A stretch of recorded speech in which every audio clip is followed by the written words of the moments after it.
আসসালামু আলাইকুম। নতুন আরেকটি ক্লাসে সকলকে স্বাগতম। তো আজকে হচ্ছে আমরা 9.1-এর 9 এবং 10 নম্বর অঙ্কের সমাধান করব। দেখো এই প্রবলেমটা আমরা কত সহজে সমাধান করতে পারি। দেখো আমাদের 9 নম্বর কোশ্চেন যেটা বলছে যে তোমার হচ্ছে cos divided by 1 minus tan a plus তোমার sin a divided by 1 minus cot a equal to sin a plus cos a, এটা আমাদের প্রমাণ করতে হবে। ঠিক আছে, তোমরা জানো যে আমাদের এক থেকে যেগুলো এই করতেছি, তো এইগুলা কোশ্চেন আমাদের হচ্ছে তোমার হলো প্রমাণ করতে হয়, তাই না? প্রমাণ করতে বলছো, অর্থাৎ এটা সমান সমান এটা আমাদের দেখাইতে হবে। ওকে, তাহলে দেখো এই প্রবলেমটা আমরা কত সহজে সমাধান করতে পারি সেটা একটু দেখাই তোমাদের।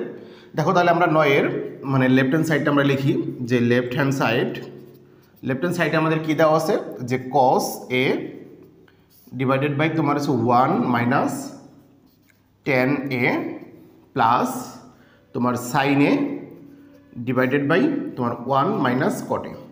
ওকে, এটা হচ্ছে আমাদের লেফট হ্যান্ড সাইডে। তো রাইট হ্যান্ড সাইডে আমাদের হচ্ছে sin a এবং cos a আনতে হবে। দেখো আমরা যখন তোমার হচ্ছে 6, 7 এবং 8 নাম্বার প্রবলেম সমাধান করছি, দেখবা যে 6, 7 এবং 8 ওই ম্যাথগুলোর ডান পাশে প্রত্যেকটাতে ছিল 1।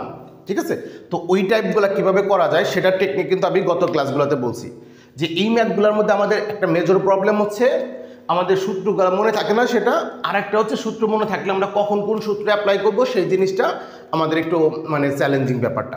তো আমি ওই ডান পাশে 1 থাকলে কিভাবে করতে হয় সমাধানগুলা, মানে কোন স্ট্র্যাটেজি ফলো করতে হবে সেই কথাগুলো কিন্তু আমি গত ক্লাসে বলে এগুলো সমাধান করছি, ঠিক না? তো আজকের যে ম্যাথগুলো দেখবা যে এগুলো আবার তোমার ডান পাশে 1 নাই। ঠিক আছে, তো এই ম্যাথগুলো আমরা কিভাবে সহজে সমাধান করতে পারি দেখো। তাহলে এটা করার জন্য দেখো আমাদের এখানে আছে কি cos a divided by 1 minus sin a plus sin a ভাগ হচ্ছে 1 মাইনাস cot a, তাই না? এটা থেকে আমাদের এই জিনিসটা আনতে হবে। তো দেখো আমি বলছিলাম যে আমাদের যেটা করতে হবে যে এগুলার মধ্যে আমাদের দেখতে হবে এমন কোনো সূত্র আমরা জানি কি না যে যেটা অ্যাপ্লাই করলে আমাদের এখানে যতগুলো জিনিস আছে সবগুলো একরকম হয়ে যায়। যদি এটা হয় তাহলে খুবই ভালো, আর যদি না হয় তাহলে আমাদের চিন্তা করতে হবে যে এই যে মানগুলো যেগুলো দেওয়া আছে এগুলাকে আমরা সাইন অথবা কজে কনভার্ট করতে পারি কিনা। ঠিক আছে, আর মজার ব্যাপার হচ্ছে দেখো 9 নম্বরের কোশ্চেন কিন্তু আমাদের সাইন এবং কজে কনভার্ট করতে বলছে, তার মানে আমাদের এখানে যাই থাকুক সাইন কজে কনভার্ট করতেই হবে, ঠিক না? আমাদের আলটিমেটলি এই জিনিসটাকে চেঞ্জ করে তো এটাই আনতে হবে, ঠিক না? হ্যাঁ, তাহলে দেখো এই ম্যাথটা করার জন্য আমাদের এটা সাইন এটা কজ তো আছে অলরেডি, আর এটা তো 1ই, শুধু খালি আমরা এগুলোকে চেঞ্জ করবো, শুধু খালি এগুলাকে চেঞ্জ করবো, তাই না? আর এগুলোর সাথে আমি চিন্তা করবো যে সাইন কজের সাথে কোন ফর্মুলাটা আছে সেটা অ্যাপ্লাই করবো, ঠিক না? হ্যাঁ, তাহলে আমরা কি করতে পারি, আমাদের উপরে যা ছিল আমরা তাই লিখি, আর নিচে 1 মাইনাস দেখো tan a। তো tan a সমান সমান তুমি কি জানো sin a by cos a, তাহলে আমরা এখানে লিখবো sin a divided by cos a। Okay, তারপরে হচ্ছে প্লাস তোমার এখানে sin a ছিল, sin a থাকবে কারণ আমাদের sin a থাকলে আমরা পরিবর্তন করব না। এরপর আমাদের cot a আছে, তো cot এর পরিবর্তে আমরা জানি যে cos a divided by sin a। Okay, আচ্ছা, এরপর আমরা জানি যে যদি কোনো একাধিক পদ থাকে এবং সেখানে যদি ভগ্নাংশ থাকে তো অবশ্যই সেটাকে একটা পদে পরিণত করে নিতে হবে লসাগু করে, তাই না? যে আমাদের হরে যে মানগুলো আছে সেগুলো লসাগু নিয়ে আমাদের একটা ভগ্নাংশে পরিণত করে নিতে হবে। তো দেখো আমাদের হচ্ছে এখানে যেটা করতে পারি আমরা, এই যে 1 এর নিচে তো একটা 1 আছে আর এখানে আছে cos a, তো 1 এবং cos এর লসাগু হচ্ছে আমরা জানি cos a হবে, তাই না? 1 এবং cos এর লসাগু হচ্ছে cos a, তাহলে আমরা এখানে লিখতে পারবো যে cos a। এখন এই যে এখানে যে 1টা ছিল মনে মনে, সেই 1 দ্বারা যদি এটাকে ভাগ করো তো cos a হবে, সেই cos এর সাথে উপরের 1কে গুণ করলে আমাদের cos a হবে, মাইনাস এই cos a দ্বারা এই cos a কে ভাগ করলে 1 হবে, সেই 1 এর সাথে এই উপরের sin a গুণ করলে আমাদের sin a হবে।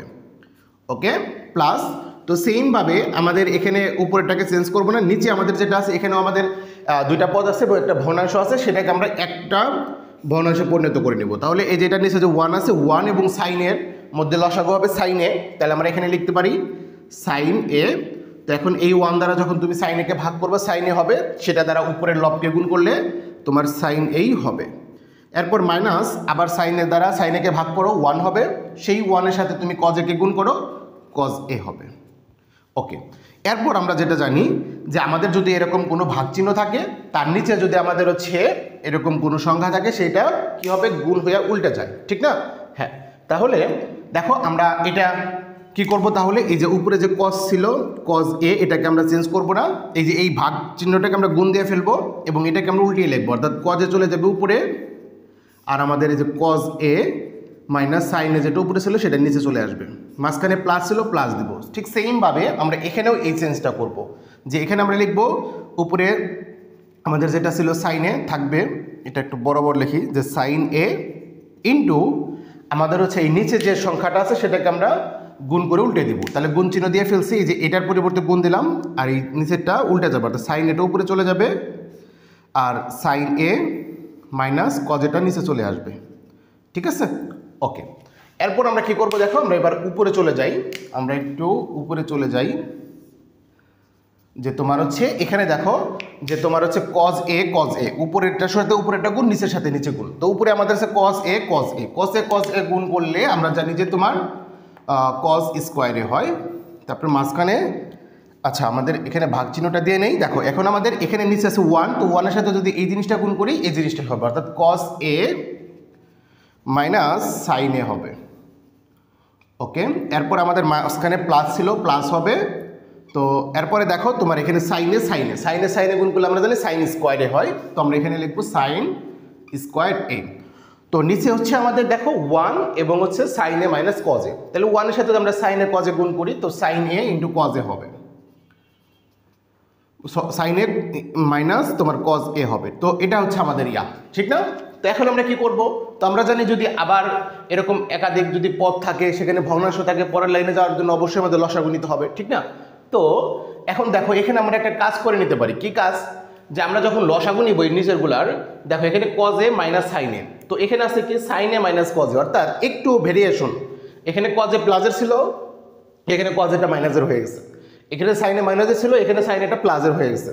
তো জাস্ট একটু চিহ্ন পরিবর্তন, তাহলে আমরা মাইনাস কমন নিয়ে আমরা জানি এই চিহ্ন পরিবর্তনটা সমাধান করতে পারি, তাই না? যদি একই রকম হইতো তাহলে আমাদের লসাগু একটা হইতো, তাহলে সুবিধা হইতো না? হ্যাঁ। তো সেই সুবিধাটার জন্য আমরা একটু মডিফাই করি, যে কজ স্কোয়ারে আর নিচে হচ্ছে কজ এ মাইনাস সাইন এ। এখন আমরা এই যে এখানে মাইনাস কমন নেব, বুঝছো? এখানে মাইনাস কমন নেব কেন, এই যেটার মতো বানানোর জন্য। এখন যখন আমি এখানে মাইনাস কমন নিব তখন তো এগুলোর চিহ্ন পরিবর্তন হয়ে যাবে, আর এখানে একটা মাইনাস আসবে, ঠিক না? এই মাইনাসে আর এই প্লাসে মাইনাস হয়ে যাবে, প্লাসে মাইনাস আমরা মাইনাস জানি না, হ্যাঁ। তাহলে আমরা এখানে মাইনাস দিয়ে দিব, আর উপরে সাইন স্কোয়ারে ছিল সেটা লিখবো, আর এখানে আমাদের চিহ্ন পরিবর্তন হয়ে গেছে, অর্থাৎ কসটা প্লাস হয়ে যাবে, এই জন্য আমি কসটাকে প্রথমে লিখি, সাইনে মাইনাস হয়ে গেছে এই জন্য সাইনেকে আমরা পরে লিখলাম। দেখো একটু বোঝার চেষ্টা করো, হ্যাঁ। আমরা এখানে জাস্ট একটা মাইনাস কমন নিয়েছিলাম, তো মাইনাস কমন নিলে আমরা জানি এগুলো চিহ্ন পরিবর্তন হয়ে যায়, তাহলে কজ এটা প্লাস হয়ে গেল, সাইন এটা মাইনাস হয়ে গেল, আর সামনে যে মাইনাস ছিল সেই মাইনাসের সাথে এই প্লাস গুণ করলে প্লাসে মাইনাসে মাইনাস হয়ে যায়।